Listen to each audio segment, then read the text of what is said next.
Olá, pessoal, sejam muito bem-vindos. Hoje a gente vai bater um papo sobre uma coisa muito antiga, mas que é super, super atual e poderosa para a educação de hoje: a arte de contar histórias, o famoso storytelling. Vamos ver como isso funciona na prática? E antes da gente começar de verdade, um recadinho rápido. Se você curtir esse conteúdo, saiba que seu like, seu comentário, sua inscrição, tudo isso ajuda demais a gente a criar mais materiais como este. A gente agradece muito o apoio. Então, para começar, vamos falar de um desafio que, olha, todo educador conhece bem, né? A gente vive numa briga constante para conseguir a atenção dos alunos num mundo que está transbordando de informação por todo lado. E o mais curioso dessa frase do Herbert Simon é que ela é de 1971.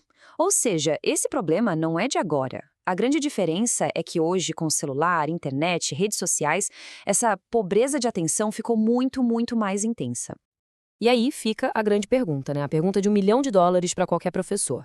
No meio de tanta distração, como é que se consegue não só capturar, mas manter o foco de um aluno?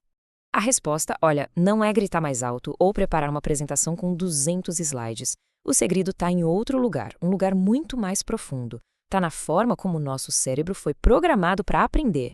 E é aqui que a mágica acontece. A gente vai ver que contar histórias, o tal do storytelling, não é só uma forma de arte, não. É um mecanismo biológico, uma ferramenta de comunicação que nosso cérebro foi feito para entender. É isso mesmo. Pode parecer exagero, mas não é. A neurociência mostra que há centenas de milhares de anos as histórias são o nosso principal jeito de passar conhecimento, valores, cultura, enfim, está no nosso sistema operacional, sabe? E na prática, a diferença é brutal. Quando a gente joga um monte de dados e fatos, só uma partezinha do cérebro se acende. Agora, quando a gente conta uma história, o cérebro vira uma árvore de Natal. Ele acende por completo, ativando as áreas sensoriais, emocionais e de linguagem. Isso cria uma experiência muito mais rica e, claro, muito mais fácil de lembrar. E se a gente for olhar ainda mais de perto para a química do cérebro mesmo, fica mais claro. Uma boa história faz o cérebro liberar ocitocina, que é tipo o hormônio do abraço, da conexão, da empatia. E também libera dopamina, que é o neurotransmissor da recompensa, que nos mantém engajados e ajuda a fixar aquela informação na memória de longo prazo. Beleza. Então, a gente já entendeu a ciência por trás da coisa. Mas como é que se faz isso na prática? Vamos abrir nosso kit de ferramentas. E a primeira delas é a emoção.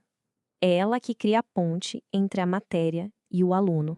E aqui está o pulo do gato. Muita gente acha que emoção e lógica não se misturam na hora de ensinar. Mas é justamente o contrário. A emoção é a parceira mais poderosa da lógica. Uma história que toca, que emociona, abre a mente para receber os fatos. Olha só que exemplo incrível. Analisaram a palestra do Brian Stevenson, uma das mais aplaudidas do TED, para ver do que ela era feita. E o resultado? A maior parte disparado era de histórias. A emoção vinha primeiro, com força total. Os dados e a lógica vinham depois, só para dar suporte à história, e não o contrário. Ok, a gente conseguiu a atenção pela emoção. E agora? Agora a gente precisa de clareza, e para isso, a nossa segunda ferramenta é a estrutura. Ter uma estrutura clara faz com que a informação seja muito mais fácil de digerir e principalmente de lembrar.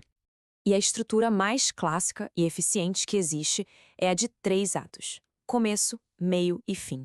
Primeiro, você apresenta o cenário, os conceitos, depois você introduz um conflito, um problema, um desafio. E por fim, a resolução, que é onde a lição principal é revelada. Isso funciona para explicar história, biologia, matemática, qualquer coisa. E uma dica de ouro dentro dessa estrutura é a regra de 3. O nosso cérebro, por algum motivo, adora padrões de 3. Fica mais fácil de lembrar, soa mais completo. Pensa só, os 3 porquinhos, os 3 mosqueteiros, começo, meio e fim. Não é coincidência. E para fechar nosso kit, a terceira e última ferramenta, o poder do visual. Usar imagens simples, mas potentes, pode deixar a informação mais complexa do mundo clara como água. Sabe o astronauta Chris Hadfield? Ele conta que nas apresentações dele, ele só usa fotos sem texto nenhum. Por quê? Porque uma imagem poderosa não precisa de legenda. Ela pode comunicar uma ideia complexa e profunda de um jeito muito mais rápido e eficaz que um parágrafo inteiro. E olha esse exemplo, é um antes e depois perfeito. Na esquerda, aquela tabela de dados que a gente já conhece, um monte de números que não dizem nada. Na direita, a mesma informação, só que agora ela conta uma história. Com um simples destaque de cor, nosso olho vai direto para o que realmente importa. O nome técnico para isso é usar atributos pré-atencionais. Coisas como cor, tamanho e posição são processadas pelo cérebro em milissegundos, antes mesmo da gente pensar. É como usar um marca-texto visual para guiar a atenção da turma exatamente para onde ela precisa ir.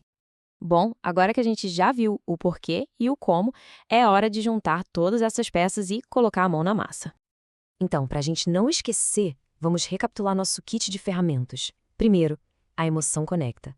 Segundo, a estrutura simplifica.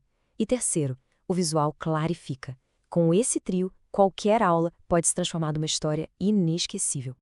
Tem uma frase do crítico Kenneth Burke que eu acho fantástica. Histórias são equipamentos para a vida.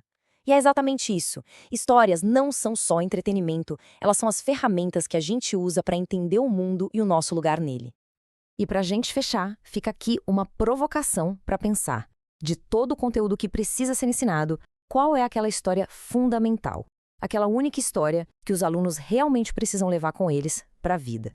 Bom, pessoal, por hoje é isso. Muito obrigado pelo tempo e pela atenção. Se esse papo ajudou de alguma forma, não se esquece de deixar um like, comentar o que achou e se inscrever no canal. Isso ajuda muito a gente a continuar produzindo. Um abraço e até a próxima!